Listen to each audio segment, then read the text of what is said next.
রাস্তায় দাঁড়িয়ে ঘুগনি খেতে এত মজা কেন? কী কারণ? সব বলবো আজকের ভিডিওতে। আসসালামু আলাইকুম সবাইকে। আশা করি সবাই খুব ভালো আছেন। আলহামদুলিল্লাহ আমিও ভালো আছি।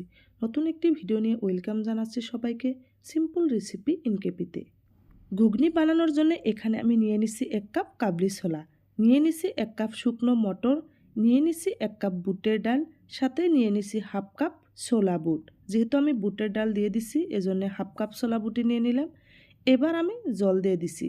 জল দিয়ে আমি সারা রাত পর্যন্ত এগুলো ভিজিয়ে রাখবো। যারা দোকানে বানায় তারা কিন্তু 24 ঘন্টা পর্যন্ত এই বুটগুলো ভিজিয়ে রাখে। পরের দিন সকালবেলা দেখুন সবগুলো ফুলে উঠেছে। এগুলো আমি এবার হাত দিয়ে ভালো করে কচলিয়ে ধুয়ে নিব, যাতে নোংরা পানিগুলো বের হয়ে যায়। দেখুন এগুলো আমি ভালো করে পরিষ্কার করে ধুয়ে নিচ্ছি। এবার এর উপরে আমি এক এক করে সবগুলো মশলা দিয়ে দিব।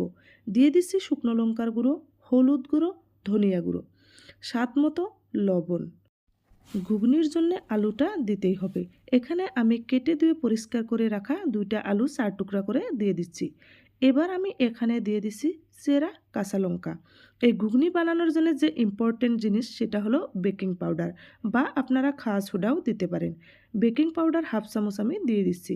এবার আমি এগুলো ভালো করে হাত দিয়ে মাখিয়ে নিচ্ছি। এরপরে আমি এবার সবগুলো প্রেসার কুকারে দিয়ে দিচ্ছি। প্রেসার কুকারে আমি দিয়ে ঢাকা দিয়ে 2টা সিটি মেরে নিব, যাতে ভালো করে সিদ্ধ হয়ে যায়। জল দিয়ে দিছি, এবার আমি ঢাকা দিয়ে দিব। ঢাকা দিয়ে 2টা সিটি মেরে নিচ্ছি। দেখুন সব একেবারে সিদ্ধ হয়ে গেছে, একদম পারফেক্টভাবে সিদ্ধ হয়েছে। এবার আলুগুলোও কিন্তু গলে একসাথ হয়ে গেছে। এই সবগুলো আমি কিছুক্ষণ সময় জাল করে নিব। জাল করে ফুটিয়ে নিচ্ছি। দেখুন কি সুন্দর হয়েছে, একদম সব গলে গেছে। এবার আমি চুলায় দিয়ে দিছি একটা কড়াই। কড়ার মধ্যে আমি দিয়ে দিছি তেল। সর্ষের তেলে দিয়ে দিচ্ছি আমি, আপনারা সাদা তেলও দিয়ে দিতে পারেন। এখানে আমি 3টা লোকাল মুরগির ডিম নিয়ে নিচ্ছি। আমি যেহেতু ডিম ঘুগনি বানাবো এজন্য 3টা ডিম নিয়ে নিচ্ছি। আপনারা নর্মাল ঘুগনিও খেতে পারেন। এখানে আমি ডিমগুলো হালকা করে ভেজে নিচ্ছি। ডিম ভাজা হয়ে গেছে, এবার তুলে নিচ্ছি। তুলে নিয়ে আমি এই কড়াইতেই ফোড়ন দিয়ে দিব। এখানে দিয়ে দিচ্ছি আমি 2টা তেজপাতা, সাথে দিয়ে দিচ্ছি 3টা শুকনো লঙ্কা, সাথে দিয়ে দিচ্ছি 1 চামচ গোটা জিরা। এবার আমি দিয়ে দিছি এখানে পেঁয়াজ কুচি, দিয়ে দিছি 1 চামচ থেতলে নেওয়া রসুন, সাথে দিয়ে দিছি 1 চামচ থেতলে নেওয়া আদা।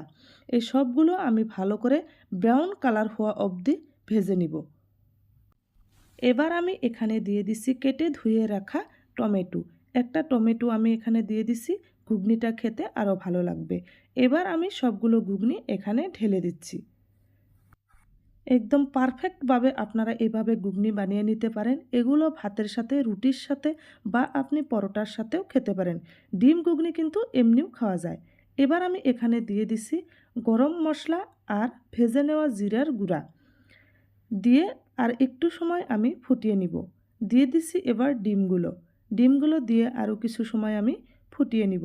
এই ঘুগনিটা দোকানের চেয়েও বেশি ভালো লাগবে। এই ঘুগনিটা বানানোর জন্য আপনারা বেকিং পাউডার কিন্তু অবশ্যই ইউজ করবেন, যার জন্য খেতে নরম এবং তুলতুলে হবে। শীতের দিনে সকালবেলা ব্রেকফাস্টের পারফেক্ট একটা রেসিপি। কম সময়ের মধ্যে এই রেসিপিটা ঝটপট বানিয়ে নিতে পারেন। বাজারের কোনো ধরনের চাট মশলা বা ঘুগনি মশলা ব্যবহারের কোনো প্রয়োজন নাই। ঘরে থাকা যে বেসিক মশলাগুলো আছে সেইগুলো দিয়ে এইভাবে পারফেক্ট ঘুগনি বানিয়ে নিতে পারেন। এবার আমি বাটিতে ঢেলে নিচ্ছি। বাটিতে ডালার পরে কিছুক্ষণ পরে আপনাদেরকে দেখাচ্ছি। দেখুন কি সুন্দর একটি কালারের পারফেক্ট একটি ঘুগনি রেসিপি।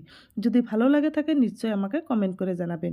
যদি আমার এই রেসিপিটা ভালো লাগে থাকে নিশ্চয়ই আমাকে লাইক, কমেন্ট, শেয়ার এবং সাবস্ক্রাইব করবেন। যদি ফেসবুক থেকে ভিডিওটি দেখছেন আমাকে ফলো করবেন। এই রেসিপিটা কীরকম হয়েছে, সকালবেলার দুর্দান্ত একটি রেসিপি, খেয়ে দেখতে পারেন।